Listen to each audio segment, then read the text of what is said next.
नमस्कार सर्वांना. सन्माननीय व्यासपीठ आणि सर्व समोरचे कविगण, साहित्यिक मंडळी, मी विजय पिलकर, शहापूर, ठाणे. मी माझ्या स्वलिखित कविता, माझी एक स्वलिखित कविता आपल्या पुढे ठेवतो. कवितेचं शीर्षक आहे एक बाप थकलेला. आजपर्यंत बऱ्याच कवींनी, साहित्यिकांनी आईवर लिहिलेलं आहे. एक बापावर लिहिलेला कविता मी आपल्या पुढे ठेवतो. कवितेचं शीर्षक आहे एक बाप थकलेला. मेरावरच्या बाभळीसारखा मधोमध वाकलेला, मेरावरच्या बाभळीसारखा मधोमध वाकलेला, बंगल्यात झोपडीत असतोच ना एक बाप थकलेला. वाह. बंगल्यात झोपडीत असतोच ना एक बाप थकलेला. आयुष्यभर उन्ह आपल्या डोईवर घेऊन, आयुष्यभर उन्ह आपल्या डोईवर घेऊन, शेकडो पावसाळे डोळ्यात साठवलेला, घराघरात असतोच ना रे एक बाप थकलेला.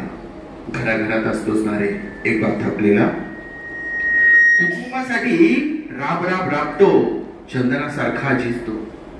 कुटुंबासाठी राब राब राबतो, चंदनासारखा झिजतो. उभा आयुष्य सगळ्यात सुगंधासारखा दरवळलेला, उभा आयुष्य सारखा सुगंधासारखा दरवळलेला, घराघरात असतोच ना रे एक बाप थकलेला.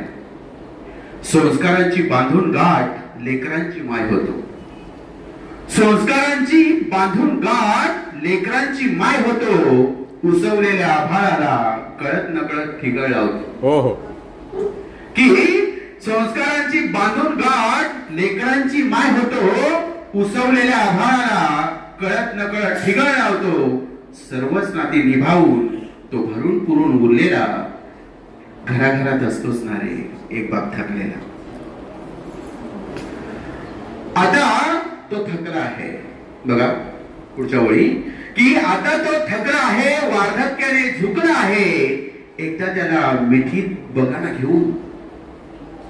आता तो थकला आहे, वार्धक्याने झुकला आहे, एकदा त्याला मिठीत बघा ना घेऊन. थकलेला बाप पुन्हा होईल तरुण, तो थकलेला बाप पुन्हा होईल तरुण.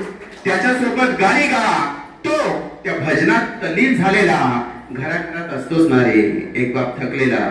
घराघरात असतोच ना रे तो बाप थकलेला. आणि शेवटच्या वेळी आपल्या पुढे ठेवतो की त्याने दिलेल्या संस्कारांचं बीज आपल्यामध्ये रुजू दे, त्याने दिलेल्या संस्कारांचं बीज आपल्यामध्ये रुजू दे. उरलेल्या आयुष्यात त्याचीच गाणी होऊ दे. वा वा वा. की त्याने दिलेल्या संस्कारांचं बीज आपल्यामध्ये रुजू दे, उरलेल्या आयुष्यात त्याचीच गाणी होऊ दे. आता भरल्या डोळ्यांनी त्याच्या आठवणींना निरोप दिलेला, आता भरल्या डोळ्यांनी त्याच्या आठवणींना निरोप दिलेला, घराघरात असतोच ना रे एक बाप थकलेला.